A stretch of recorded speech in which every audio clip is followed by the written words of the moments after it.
할렐루야. 하나님께서 우리에게 주신 귀한 하루, 예배로 출발하는 여러분들을 축복합니다. 기도하겠습니다. 하나님 아버지, 우리를 지켜주시고 인도하여 주셔서 오늘도 하나님 앞에 무릎 꿇게 하시고 예배를 통해 하나님께 나아가게 하심을 감사합니다. 주님, 겸손히 주님 앞에 엎드리오니 이 시간 우리를 만나 주시옵소서. 오늘도 주님의 임재를 경험하며 날마다 주님과 동행하는 삶을 살게 하여 주시옵소서. 무엇보다 하나님의 자녀다운 삶, 하나님의 백성다운 삶을 살게 하여 주시고 오늘도 말씀에 순종하며 하나님께서 우리에게 명령하신 사명을 이루어드리는 주님의 나라와 의를 위해 수고로 애쓰는 오늘 하루가 되게 하여 주시옵소서. 주님, 우리의 삶을 통해서 주님만 드러나길 원합니다. 오늘도 주님께 영광 돌리는 일에 최선을 다하게 하여 주시고 무엇보다 믿음의 경주를 힘써 감당할 수 있도록 우리에게 믿음과 능력을 더하여 주시옵소서. 예수 그리스도의 이름으로 기도하옵나이다. 아멘. 다 함께 찬송가 449장 찬양 드립니다.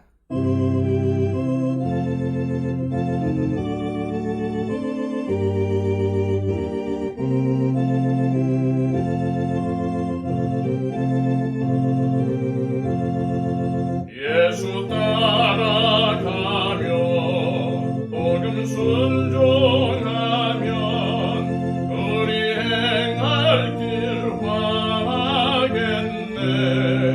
주를 의지하며 순종하는 자를 주가 늘 함께 하시리라. 의지하고 순종하는 길은 예수 안에 즐겁고 복된 길이로다. 해를 당하거나 우리 고생할 때 주가 위로해 주시겠네. 주를 의지하며 순종하는 자를 주가 안위해 주시리라. 의지하고 순종하는 길은 예수 안에 즐겁고 복된 길이로다. 남의 짐을 지고 슬픔 위로하면 주가 상급을 주시겠네. 주를 의지하며 순종하는 자를 항상 복 내려 주시리라.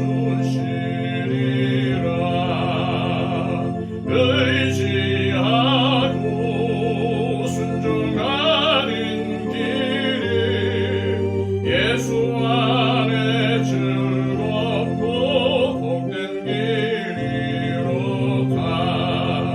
우리 받은 것을 주께 다 드리면 우리 기쁨이 넘치겠네.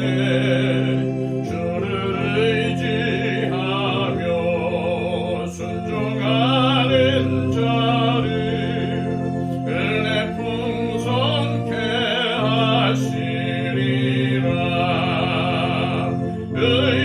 의지하고 순종하는 길은 예수 안에 즐겁고 복된 길이로다. 주는 힘이어서 말씀 잘 배우고 주를 모시고 살아가세. 주를 의지하며 항상 순종하며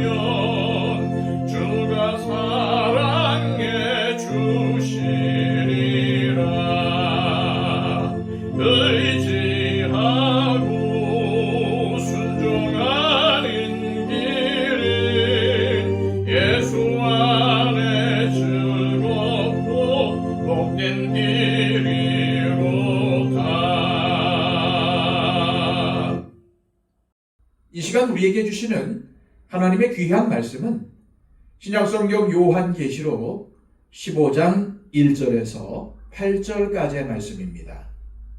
신약성경 413쪽입니다. 또 하늘에 크고 이상한 다른 이적을 보매 일곱 천사가 일곱 재앙을 가졌으니 곧 마지막 재앙이라. 하나님의 진노가 이것으로 마치리로다. 또 내가 보니 불이 섞인 유리바다 같은 것이 있고 짐승과 그의 우상과 그의 이름의 수를 이기고 벗어난 자들이 유리바닷가에 서서 하나님의 검은 고를 가지고 하나님의 종 모세의 노래 어린 양의 노래를 불러 이르되 주 하나님 곧 전능하신 이시여 하시는 일이 크고 놀라우시도다. 만국의 왕이시여 주의 길이 의롭고 참되시도다. 주여 누가 주의 이름을 두려워하지 아니하며 영화롭게 하지 아니하오리이까. 오직 주만 거룩하시니이다. 주의 의로우신 일이 나타났음에 만국이 와서 주께 경배하리이다 하더라. 또 이 일 후에 내가 보니 하늘에 증거 장막의 성전이 열리며 일곱 재앙을 가진 일곱 천사가 성전으로부터 나와 맑고 빛난 세마포 옷을 입고 가슴에 금띠를 띠고 네 생물 중에 하나가 영원토록 살아계신 하나님의 진노를 가득히 담은 금대접 일곱을 그 일곱 천사들에게 주니 하나님의 영광과 능력으로 말미암아 성전에 연기가 가득 차매 일곱 천사의 일곱 재앙이 마치기까지는 성전에 능히 들어갈 자가 없더라. 아멘. 오늘부터 요한계시록 15장을 묵상하는데 이 15장에는 두 가지의 주제가 선명하게 드러납니다. 그리고 이 주제는 요한계시록 전체에 확연하게 드러나는 주제입니다. 이것이 무엇입니까? 심판과 진노라는 주제와 승리한 성도들의 축복된 삶이라는 주제입니다. 우리는 오늘 본문을 통해서 일곱 천사들이 일곱 재앙, 곧 마지막 재앙인 진노의 일곱 대접 재앙이 준비되고 있는 모습을 볼 수 있습니다. 그리고 특히 2절부터 4절에는 짐승과 그의 우상과 그의 이름의 수를 이기고 승리한 성도들이 부르는 찬양이 울려 퍼지는 모습을 볼 수 있습니다. 이미 앞에서 말씀드린 것처럼 요한계시록 6장부터 16장까지는 각각 7개로 구성된 세 가지의 재앙이 등장합니다. 각각 일곱인 재앙, 일곱 나팔 재앙, 일곱 대접 재앙입니다. 그런데 인재앙에서 나팔재앙으로 또 나팔재앙에서 대접재앙으로 갈수록 재앙의 강도가 점점점 더 세졌습니다. 따라서 오늘 본문에는 일곱 천사가 일곱 재앙을 가졌다고 하는데 이 재앙은 마지막 재앙인 일곱 대접 재앙을 말하는 것입니다. 그리고 이 대접 재앙은 악의 세력인 마귀의 세력에 대한 최종적인 징벌이고 마귀의 세력의 완전한 멸망을 가져올 것입니다. 다시 말해서 마귀와 그의 하수인인 적그리스도의 세력들이 완전하게 종지부를 찍게 될 재앙입니다. 그리고 그들에겐 더 이상의 기회가 주어지지 않을 것입니다.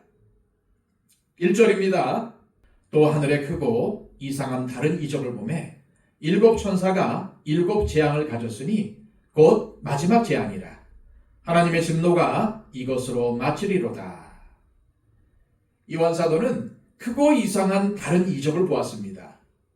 이미 12장 1절에서 큰 이적을 보았는데 15장의 이적은 또 다른 큰 이적인 것입니다.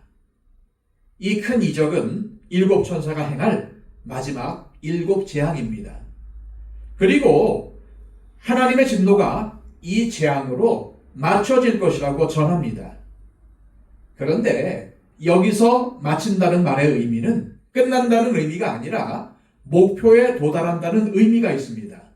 다시 말해서 결론을 짓는다, 완성된다, 이런 의미입니다.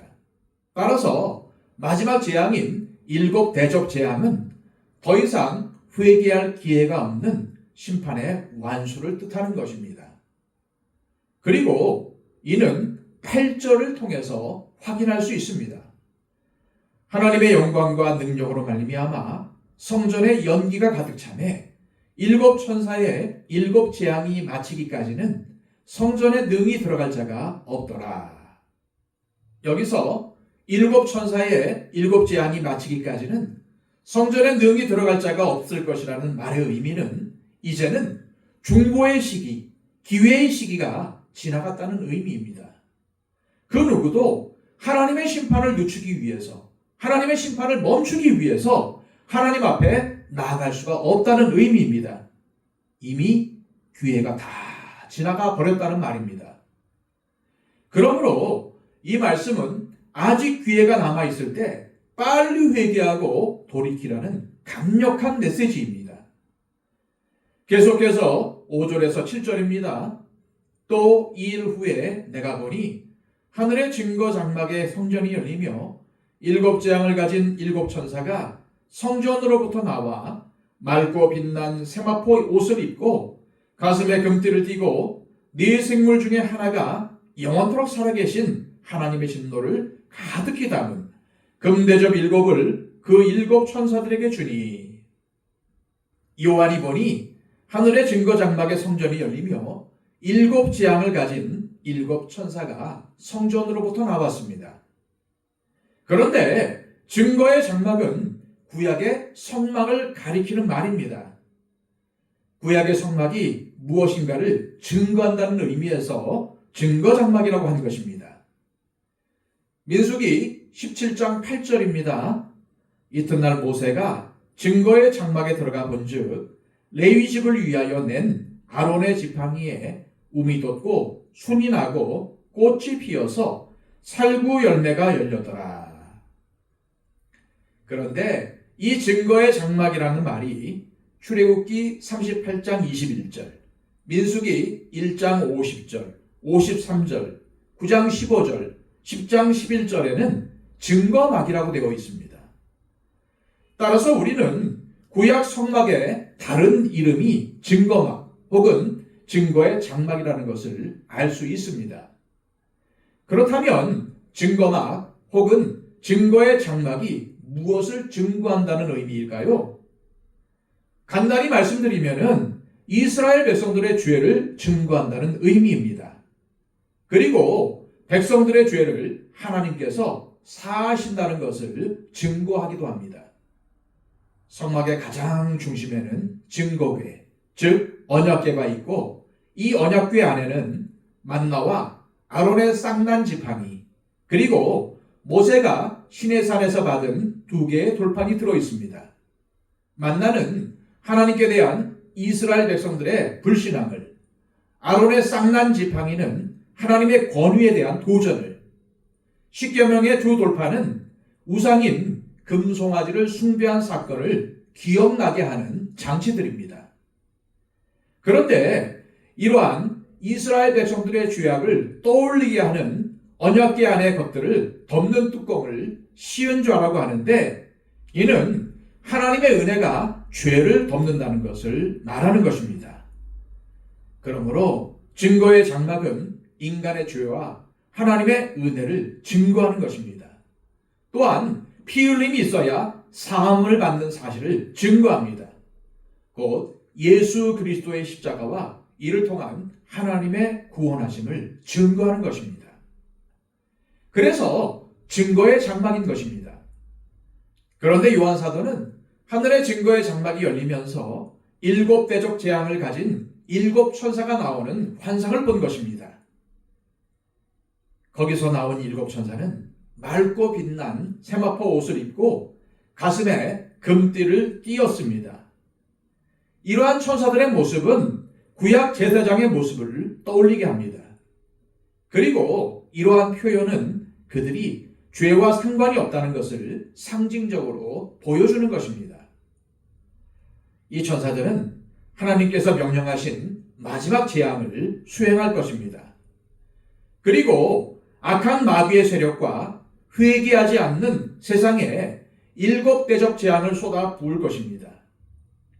따라서 증거 장막의 성전은 결국 죄를 심판하시는 하나님을 증거하고 있다는 것을 알 수 있습니다. 그런데 네 생물 중에 하나가 7 천사들에게 하나님의 진노를 가득 담은 금대접 7개를 주었습니다. 계시록 5장에 의하면 금대접은 고통과 핍박을 당해 부르짖는 성도들의 기도를 담아 하나님 앞에 향으로 드렸던 것이었습니다. 그런데 이제 그 대접에 하나님의 진노가 가득 담깁니다. 요한계시록은 하나님의 진노의 심판이 고통당하는 박해를 받는 성도들의 기도에 대한 응답이라는 사실을 숨기지 않습니다. 이처럼 하나님은 우리들의 기도에 귀를 기울이십니다. 그리고 그 기도에 대한 응답으로 마지막 진노의 심판이 진행이 되는 것입니다. 그리고 나서 어떠한 일이 있습니까? 8절입니다. 하나님의 영광과 능력으로 말미암아 성전의 연기가 가득 차매 7 천사의 7 재앙이 마치기까지는 성전에 능히 들어갈 자가 없더라. 우리는 7 재앙이 맞춰지기까지 아무도 성전에 들어갈 수가 없다는 사실을 주목해야 합니다. 증거의 장막은 우리가 지은 죄를 생각나게 하는데 그 증거 장막, 즉 성전이 열리고 하나님의 진노를 가득히 담은 대접이 쏟아지게 되면은 그때는 돌이킬 수 있는 기회가 영원히 없다는 것입니다. 따라서 오늘 말씀은 아직 기회가 남아있을 때 빨리 돌이켜 회개하라는 하나님의 음성으로 받아야 할 것입니다. 하나님은 심판을 원하시는 것이 아니라 한 사람이라도 더 천국 백성이 되기를 원하십니다. 그래서 요한계시록을 통해 계속 환상을 보여주시면서 마지막 재앙, 마지막 심판을 말씀하고 있는 것입니다. 이런 하나님 아버지의 마음을 헤아리는 저와 여러분들이 되시기를 바랍니다. 이 시간 오늘 말씀을 통해 드러나는 하나님 아버지의 마음을 헤아리는 우리가 되길 원합니다. 세상과 벗하며 대충 믿었던 우리의 죄악을 돌이키게 하옵소서. 형제와 이웃을 미워하며 갈등하고 다투었던 우리를 용서하여 주옵소서. 무엇보다 온 힘을 다해 하나님을 사랑하지 못했던 우리의 죄를 회개합니다. 용서하여 주옵소서. 이렇게 우리의 죄를 회개하며 이 시간 기도하시기를 바랍니다. 또한 111 기도를 통해서 우리의 기도가 필요한 분들을 위해 사랑으로 중보해 주시기를 바랍니다.